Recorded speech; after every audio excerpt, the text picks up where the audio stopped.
Voici l'interview de Matin Première. Robin Cornet, vous recevez aujourd'hui Colette Brackman, journaliste au soir, spécialiste de l'Afrique centrale. C'est à vous. Bonjour Colette Brackman. Un coup de tonnerre dans le ciel de Kinshasa. C'est ce que disait un tweet hier soir alors que la nouvelle se répandait sur les réseaux sociaux de la disparition de l'opposant historique, figure emblématique de l'opposition à la dictature de Mobutu, mais aussi ancien ministre, et on va revenir sur son parcours de Mobutu, chef de file de l'opposition actuelle au président Kabila.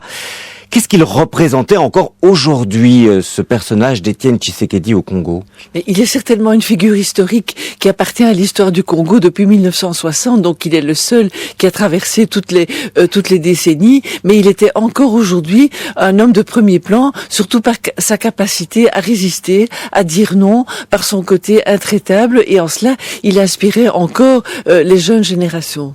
Il était très populaire encore aujourd'hui, en particulier à Kinshasa, mais peut-être ailleurs aussi. Oui, extrêmement populaire parce que son nom est connu jusque dans le dernier village du Congo comme l'homme qui était là en 60, mais aussi qui a osé dire non. C'était le premier qui a osé dire non au président Mobutu, à vaincre la peur de la dictature. Et jusqu'aujourd'hui, c'était un homme courageux et intraitable. Donc, il était très populaire dans l'ensemble du pays. Et à Kinshasa, parmi les jeunes, certains jeunes, il faisait l'objet presque d'un culte parce que c'était un vieux monsieur qui vivait simplement dans sa petite maison de Limete et qui tranchait par son comportement, son mode de vie avec le luxe des élites. Il y a eu spontanément un rassemblement dans son quartier de Kinshasa de sympathisants, un peu tendu d'ailleurs d'après les informations qu'on a. Qu'est-ce que vous en savez?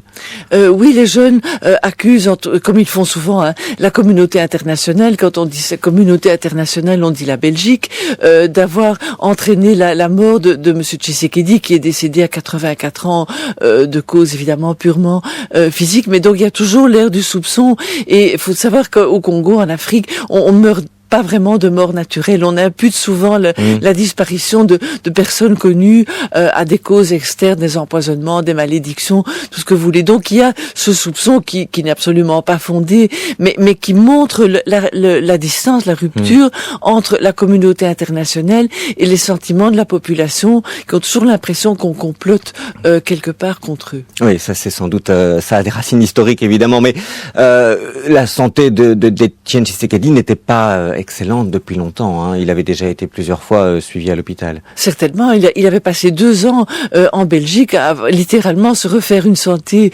en Belgique. Et puis il était retourné l'été dernier, au mois d'août.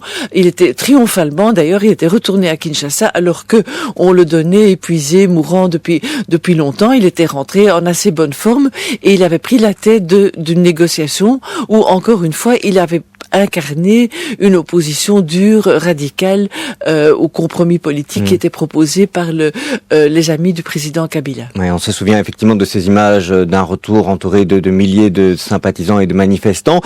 Il était revenu et il disparaît aussi dans un contexte qui est particulièrement délicat pour l'histoire du Congo. Cette transition, ces négociations qui ont abouti sur le report des élections qui auraient dû avoir lieu au mois de novembre, élections présidentielles, et qui sont reportées à la fin de l'année 2017, après d'âpres négociations qui ont commencé après le retour de Tshisekedi et l'union, on peut dire, d'une grande partie de l'opposition derrière lui.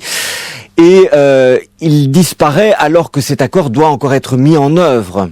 Oui, c'est un moment crucial parce que il aurait dû être le président du comité de suivi de l'application de l'accord. Donc, on avait compté sur lui, sur son côté dur, intraitable, sur sa formation de juriste, pour être vigilant, pour être un peu le bâton derrière la porte, si vous voulez, pour obliger tout le monde à respecter les accords. Donc, cet élément dur a aujourd'hui disparu à un moment où les accords ne sont pas encore finalisés. Et c'est l'image qui me vient à l'esprit, c'est Moïse. On l'appelle toujours Moïse depuis toujours, mais c'est Moïse qui est au bord de la mer Morte, qui voit la terre promise d'un compromis politique, d'une meilleure démocratie, et puis qui n'y arrive pas. Il était aussi l'homme qui avait pu unir une grande partie de l'opposition. Est-ce qu'aujourd'hui, il y a un risque que cette opposition se fragmente après la disparition de Tshisekedi? Les unités d'opposition au Congo sont toujours fragiles et éphémères. Il les avait unies. C'était l'opposition, comme on aurait dit autrefois, dite radicale. Sa disparition, oui, risque de fragmenter et de laisser de nouveau les intérêts individuels ou politiciens l'emporter sur le sentiment d'intérêt général. Est-ce que aujourd'hui vous diriez que ça modifie les rapports, sa disparition modifie les rapports de force entre l'opposition et le pouvoir et le président Kabila? Certainement, parce que la seule personne qui avait la force et la notoriété pour s'opposer au chef de l'État, c'était Étienne Tshisekedi, malgré sa volonté actuelle de compromis. Maintenant, une fois de plus, c'est le président Kabila qui sort gagnant. Il a gagné du temps. Ce qui est à lui est à lui. Ce n'est pas négociable. Il a gagné du temps. Il peut rester en fonction jusqu'aux prochaines élections. Ce qui appartient à l'opposition est négociable et c'est encore en train d'être négocié. Donc il s'est effectivement renforcé. Kabila reste en fonction jusqu'à la fin de l'année, date à laquelle, c'est pas encore tout à fait précisé d'ailleurs la date, mais aura lieu des élections. Devrait avoir lieu si tout est prêt. Effectivement. En attendant, l'opposition pourra nommer un Premier ministre. C'est une forme de partage du pouvoir. Cette désignation du Premier ministre, ça reste un des points de blocage de l'accord qui a été négocié fin de l'année. Absolument, parce que les négociateurs au nom du président estiment que le chef de l'État doit pouvoir choisir entre plusieurs noms qui lui seraient soumis par l'opposition. À première vue, ça a du sens parce que il vaut mieux qu'il y ait des atomes crochus, une capacité de travailler ensemble qu'un antagonisme permanent. Mais seulement, ça donne finalement au chef de l'État le dernier mot sur la désignation du Premier ministre. Donc, encore une fois, ça renforce sa position. Alors, parmi les noms qui circulent, il y a notamment le fils d'Étienne Tshisekedi, Félix, mais ce n'est pas le seul nom qui circule. Qui est vraiment l'homme fort maintenant de l'opposition après la disparition de Tshisekedi? Oh, l'homme fort. Félix Tshisekedi est un homme il s'appuie sur l'image de son père, mais il n'a pas l'expérience de la politique et du pouvoir, donc il serait soumis, il devrait être entouré certainement de conseillers. L'homme fort, mais il est en exil, c'est l'ancien gouverneur du Katanga, Moïse Katumbi, mais il est en exil, il n'est pas rentré au pays, il y a un antagonisme majeur actuellement entre lui et le chef de l'État. Il y a beaucoup de politiciens qui sont forts, qualifiés, responsables, mais ils n'ont pas l'aura à l'échelle nationale.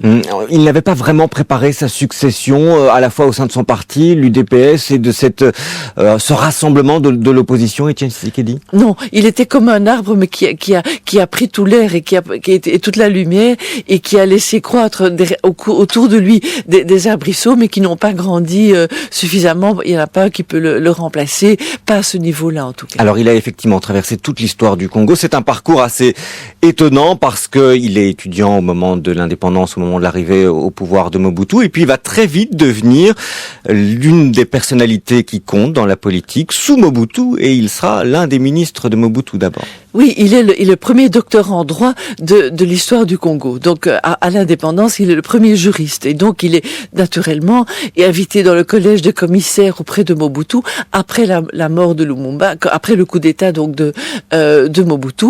Et il est associé à la mort de Lumumba parce qu'il est commissaire en charge de la justice. Et donc, il est compagnon de route de Mobutu jusqu'en 1980. C'est lui qui rédige les statuts du parti unique.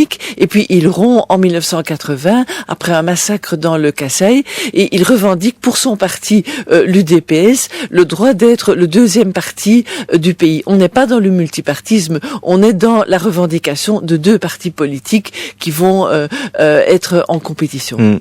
Il rompt en 1980, il aura été l'éternel opposant avec une stratégie qui parfois a déconcerté un petit peu ses partisans. On se demandait s'il allait rester éternellement de l'autre côté de la barrière ou négocier des accords. Il est passé à côté de certaines occasions, vous pensez?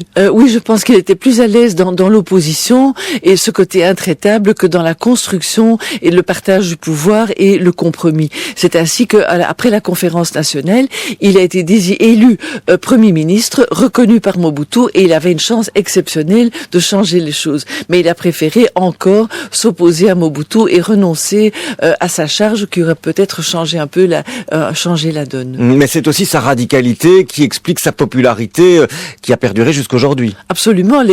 Dans ce Congo où beaucoup de gens dans la classe politique sont toujours prêts au compromis, lui c'était l'homme qui avait le courage de dire non et qui a aussi enseigné aux Congolais à ne pas avoir peur du pouvoir et à le défier à main nue. Vous l'avez rencontré, vous, plusieurs fois, comme journaliste spécialiste du Congo. Quel souvenir est-ce que vous allez garder de lui?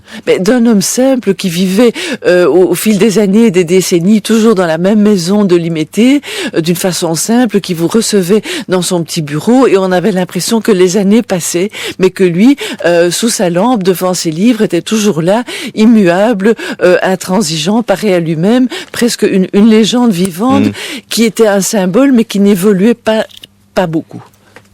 Merci Colette Brackmann. Il était resté intraitable. En cela, il inspirait les jeunes Congolais. Étienne Tshisekedi, c'est Moïse au bord de la mer morte.